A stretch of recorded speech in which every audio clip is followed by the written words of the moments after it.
Same thing as yesterday, just in a different bowl. And these tomatoes, although they are beautiful, I had a hard time finding them when I was gardening. So a lot of them, by the time I found them, they were wrecked, and I had to just pitch them in the yard. That's too bad. So yeah, because they're beautiful, but they are beautiful. They don't taste that well. That's a different matter, right? They're still pretty good. It's just there are other tomatoes that are better. Yeah, they're kind of boring. I find because they look so pretty, and then but these ones are better. Even the orange ones, which are a little bit wooden or something like that, aren't nearly as wooden as these. It's partly a texture and not just a taste thing. Yeah, their skin is too thick or something. You know, they're still wonderful. It's just when you eat those, what are those, Cherokee 9s or Cherry something? number 9. Cherry number 9s, they are awesome. They don't, even if they split, they're awesome if you catch them in time. Yeah. But yeah, that is an awesome bowl of stuff. You know? It'd be hard to beat that for healthiness. You were calling it a bonanza bowl, maybe? If tomato seeds on my head. Anyway, I got the shingling done. Well, yeah, that was a job. I'm telling you, dangerous. That was a lot of fun. So. But it had to be done. Yeah, it had to. You could see light through the garage. Into the garage. Excuse me. We had stuff stored in the garage. Some of it that we had stored previously got a little bit rained. Stuff like that. Some of it didn't much out, not much. Kind of lucked out.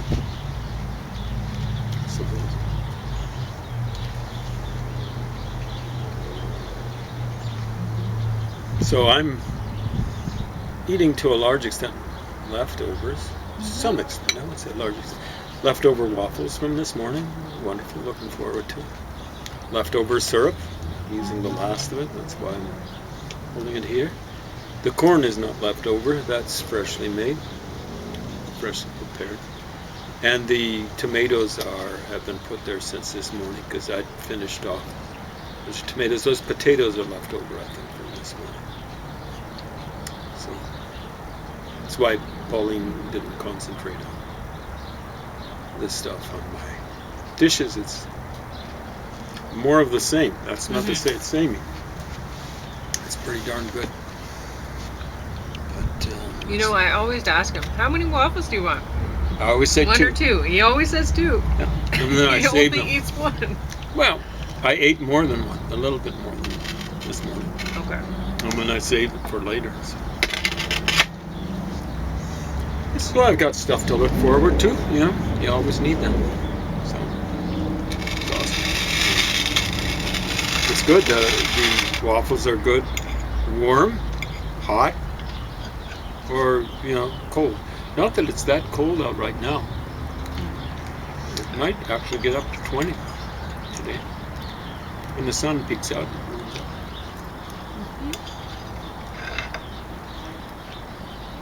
And it's a Chinook trend kind of day, but it's not Chinooking. The wind is very mild for Lethbridge.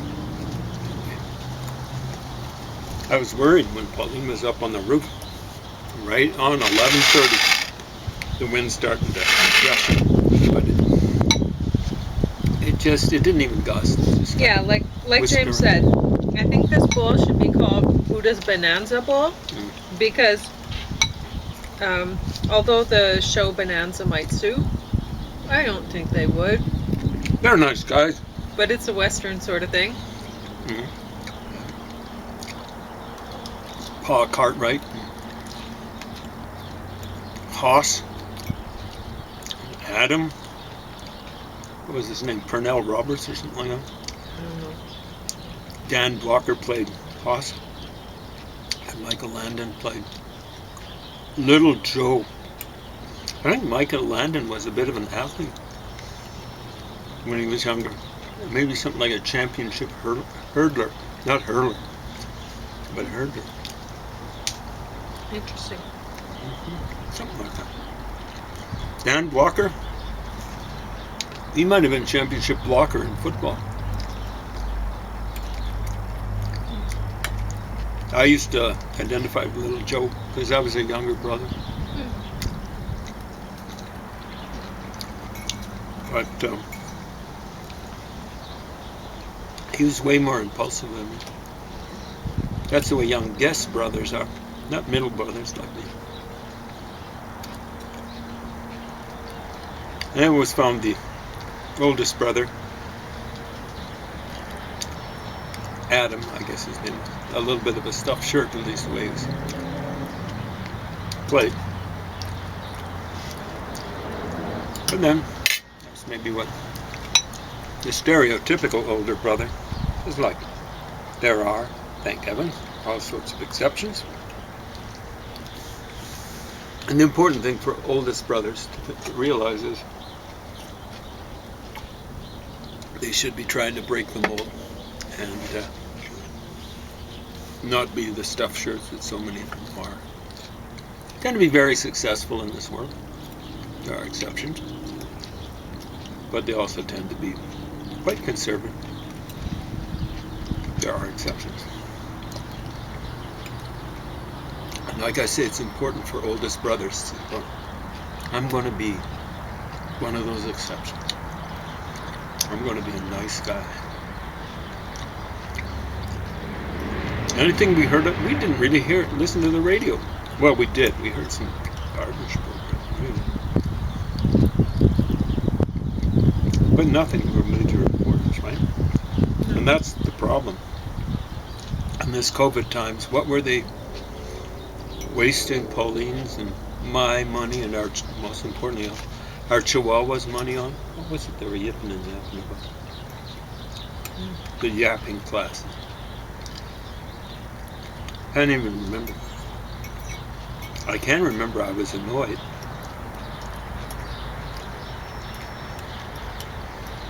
So, is it okay if I do a Yep, you're reviewing. Preview?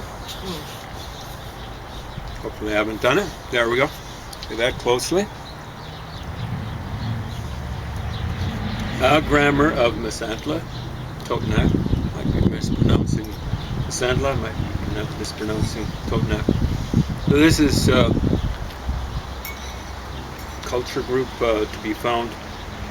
There's a complex of languages, I think they'd be classed as different languages related to each other. Totanacan languages. To the east of Mexico City, kind of between Mexico City and Veracruz. Excuse me. And I think there's a map in here. Kind of in, I suppose it's rough, mountainous type of stuff. So, yeah. I guess Veracruz is the best way to put it. So yeah, part of it is found in the state of Veracruz. You can see that map there. The area in here, the rectangular area there is where the Totanacan languages tend to be found. And, there are people strutting around saying that they're Native American because they come from Mexico. That's interesting. I don't go strutting around saying that I've got a right to move into Mexico or into the United States because I've got some indigenous American ancestry. Okay? You come from Mexico and you've got some indigenous blood and you don't have the right to come strutting up into Canada or into the United States or into neighboring Guatemala. They have similar problems, not just in Chiapas. Now they talk about Totanacans, like having trouble being like derelicts or something like that, right? Within American society. They're closer to being pure indigenous. My rights as something like a mestizo don't trump the rights of indigenous people, and they barely trump the rights of someone who's a descendant of a settler colonialist, or whatever is the buzzword nowadays. Got that straight? So, here's the deal. I've been showing, now I've worked my way through, about halfway through this thing. And it is it a chore? Not for me. Might be for you. But you'd better start learning stuff like this, Kay. If you want. It's not bragging rights. The rights to be chattering. To be yapping. You can yap around people that haven't learned as much as you in your reading of novels or whatever you read. But when you start yapping to me or about me, you'd better know as much as I do about as many things as I do. Because I can guarantee you, even with that database, you wouldn't be as wise as me. It's not enough to know things, you got to be able to process things, and process things. Here's what you need to actually help people out, not just yourself out. You need a foundation in knowledge. That's where you start off here. Then what you got to do is compare and contrast. You don't go around saying, oh, you know, like I've read Noam Chomsky, Fast Eddie Said, and Michel Foucault, and Baudrillard, and all these flunkies. You gotta go back to the original sources. It's not enough to even read Marx. You read economic stuff, and then you start saying, is Marx, did he get things right? It's not just economics, because he's dealing with history and political science. You don't read novels. You don't even read. Marx is a secondary source. It might be a primary source. Understand? Read him in the original.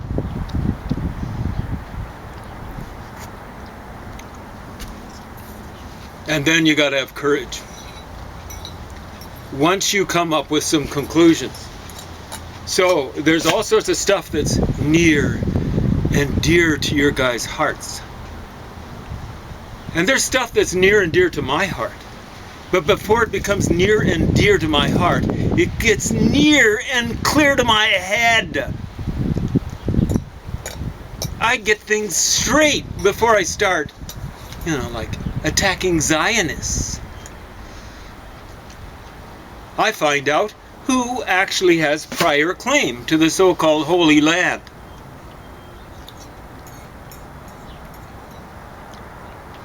It's not the so-called Palestinians. The Palestinians have a claim to the Gaza Strip. Palestinian means Philistine. Check out the Arabic pronunciation of Palestinian. Check it out. It starts with an F sound. They've got a claim to the Gaza Strip, and more than what they've got now. North of it, Tel Mikne Ekron is in Israel. Ekron was one of the classic 5 cities of the Philistines, or as the Assyrians called them, Palashtu. See how that's Palestinian? You see? That was 700 BC.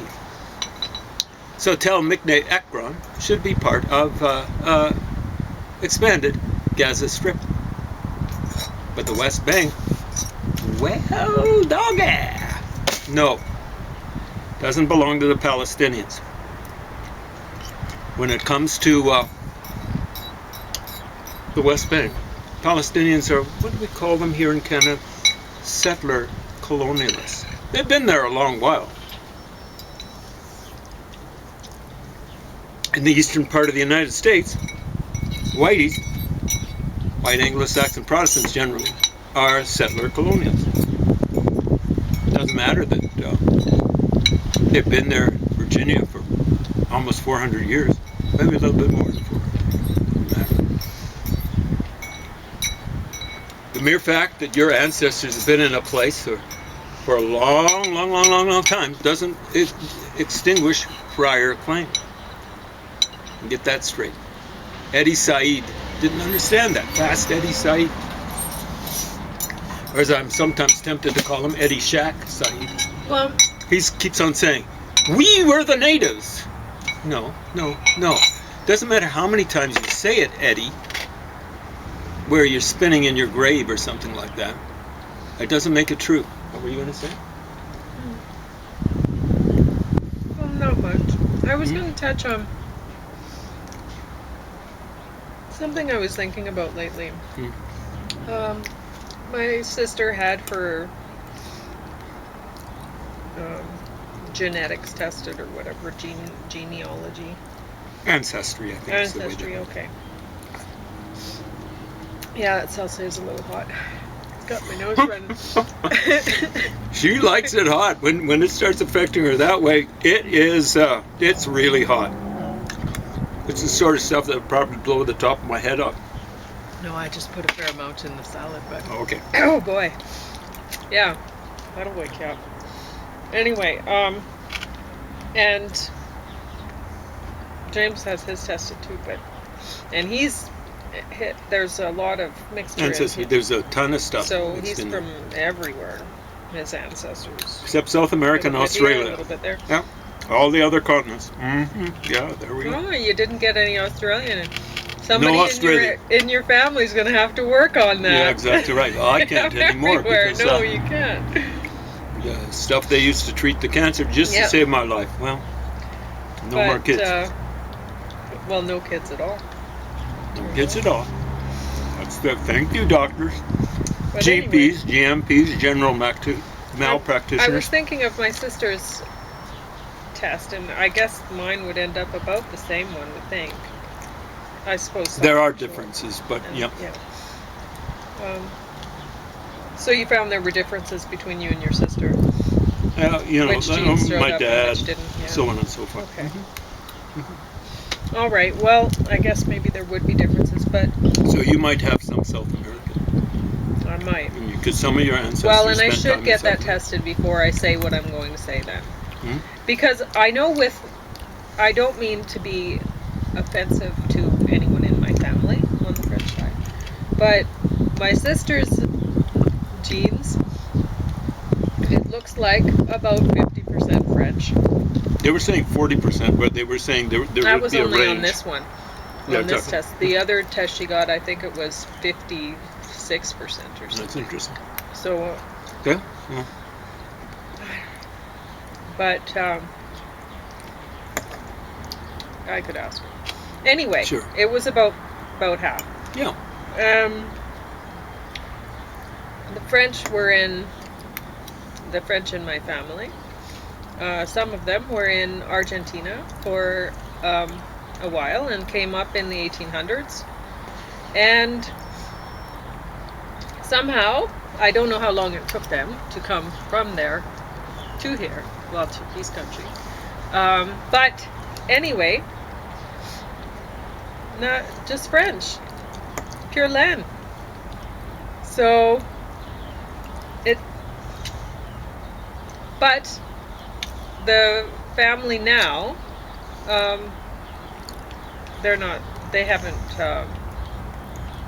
they were marrying, not French people, just, so. Oh, there's a lot of mixture, even on your sister's side. And then she mixed a lot, like her children are incredibly mixed. Yeah. Very impressive. Yeah. But from at least two continents. Yeah, it does concern me, though, when people don't. When they're in a place for a long time, and it's not their ancestral land, but they don't mix. That concerns me. It is worrisome. Yeah. So, you get René Lévesque, in his autobiography. He's got to make sure. I don't know if I've ever seen this in an autobiography. Well, he's got his ancestry, showing his pure wool. Yeah, nice white wool. And that concerns me. When people are like that, it's like, oh gosh. Now, I don't think most of the French were that way. I think they mixed and matched pretty well. Yeah, well, I was surprised when Kathy With the got that indigenous ancestry people. thing back because, like, I knew about the Argentina thing, so I was expecting, for sure, you know, there'd be some Argentinian genes. But no, it doesn't look. Anyway. So in René Lévesque's autobiography is, I don't know why people are so paranoid about the Quebec vis-a-vis the natives, because we always treated the natives so much better. We mixed with them. I'm going, that's the past. But what about since 1960? You know, you look at Hydro-Quebec or whatever it's called, and they were displacing a lot of indigenous people up in northern Quebec in order to build these big hydro projects, so they'd be sending huge amounts of energy to places like New York and things like that. So, you know, that was then, and this is now. You know, like if Quebec separates from Canada, decides to, the indigenous people have a right to make a decision as to whether they go along. And with Quebec, join Canada. I don't think it should be a two-choice thing. And the third thing is to go it alone. So it's up to Canada, the rest of Canada, and Quebec to treat the indigenous people. I think the Maritimes would probably go with the United States. That's eventually what would happen. Yeah, they wouldn't go with Quebec. Part of New Brunswick would. Part of New Brunswick might. Yeah, you're right. Well, I'm pretty sure they would. Yeah. Maybe a third of it in terms of population. Who knows in terms of... And it should be allowed. You know, like what happens if Quebec decides to separate is there should be a... something like a riding by riding vote.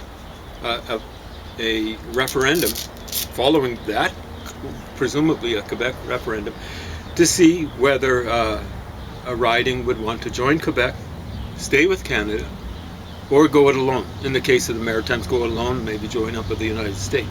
But go it alone. Yeah, I don't know what Newfoundland would do. Well, you know, they only joined Canada something like 1949. Yeah, so they might go it alone. Or join up with England again, or whatever. Oh. Yes, they were an English colony up to that point in time. So, and what it would be is like if it is on the, if that riding is on the edge of Quebec, like in New Brunswick or in Ontario, then if they decide to go with Quebec, they should be allowed to go with Quebec. And then it would be up to Canada and or Quebec to treat their minorities or whatever nicely. Try and stay on the good side. But the same thing applies. Like if there's some people in some riding or whatever in Quebec that wants to go stay with Canada, then they separate from Quebec and join up with Canada. That would include, and if it's on the edge of the boundary, like if it's way up in Angava, if all of Angava decides to stay with Canada, then they separate from Quebec. That's a lot of honey. Yeah. And but if they decide to go it alone, then they've got, if they're on the edge of Quebec or on the edge of Canada, if it's once Quebec decides to separate, it should be a referendum right across Canada. If the Northwest Territories, if Nunavut decide to leave Canada, if Nunavut, which is kind of like bordering on Quebec, you know, there's the water in between, if they decide to join up with Quebec, I'd advise against it. Seeing the kind of, there's way worse nationalism in the world than Parti Québécois, or even the FLQ. But almost every form of nationalism has been worse than that. But yeah, if they decide to go it alone, then they should be allowed to. Once Quebec decides to leave, or if it decides to leave, then we should be looking at a dissolution of Confederation. We should decide where composite pieces go. And the other way to look at it is, if you look at northern Quebec, it was actually a grant from the federal government to Quebec. It's not traditionally part of Quebec. You know, if they decide not to go for that referendum, Canada should just say, we've got a responsibility for the people up there. They're not native Quebecois. They're Native American. And they shouldn't be allowed to go with nationalists. You know, like Quebec has this problem with nationalism. I don't care what the history with the French and the indigenous people was. I'm talking about the way it is now and possibly the way it's going. And you cannot trust indigenous people with hard and fast, die hard kind of like nationalists. They just have, and they just have. They'll end up getting exterminated. It could be, you know, like it's just something that's better not. Yeah. So they could go to Canada, and what I'd say is Quebec with the indigenous people that would be in Quebec, the rump of Quebec, and I don't mean that. It's just the remnant of Quebec. The people in Ungava could be saying, hey, how are they treating their indigenous people? Maybe we want to join them. And there'd always be a possibility for a further referendum. No? It's that simple. You know, like if part of New Brunswick joins Quebec and the rest of New Brunswick is looking and saying, do we hang with the rest of the maritime provinces, with the Atlantic provinces? Do we go with Ontario? It should be an option to go to Quebec. Maybe some English speaking people, you know, like they really treat their minorities well. That's a challenge to Quebec. Make yourself popular instead of trying to crush the English language and stuff like that. Now I am sympathetic actually with the sign deal where they should really have signs that are more prominent in French than English in Quebec. And in places in New Brunswick and stuff like that. Same sort of thing, frankly, in a place like Fowler. I think the majority of people there, that's in northern Alberta. Yeah. I think even the locals should be allowed to say, okay, come on, this is a traditional French community. Yeah. You can have a bilingual sign, but please have the French more prominent, you know, a little bit bigger, or at least as prominent. Yeah. It's pretty simple. Feller's a nice place, you know. It's got a great big B in front or south of the town, and things like that. So, yep. I think those traditions should be maintained and stuff like that. Anyway, enough fun and games. You know, I don't mean to be disrespectful. I'm being ironic. Okay, you have 1 minute to talk about the 90s. I'm just going to give a preview of my review, which is, you know, fun and games. Now, this is the serious stuff. Rolling Stone's review of the 90s. Stay tuned. We'll be going through this in detail. If only really? Put up with it. You couldn't wrap that up in a minute? No. Okay.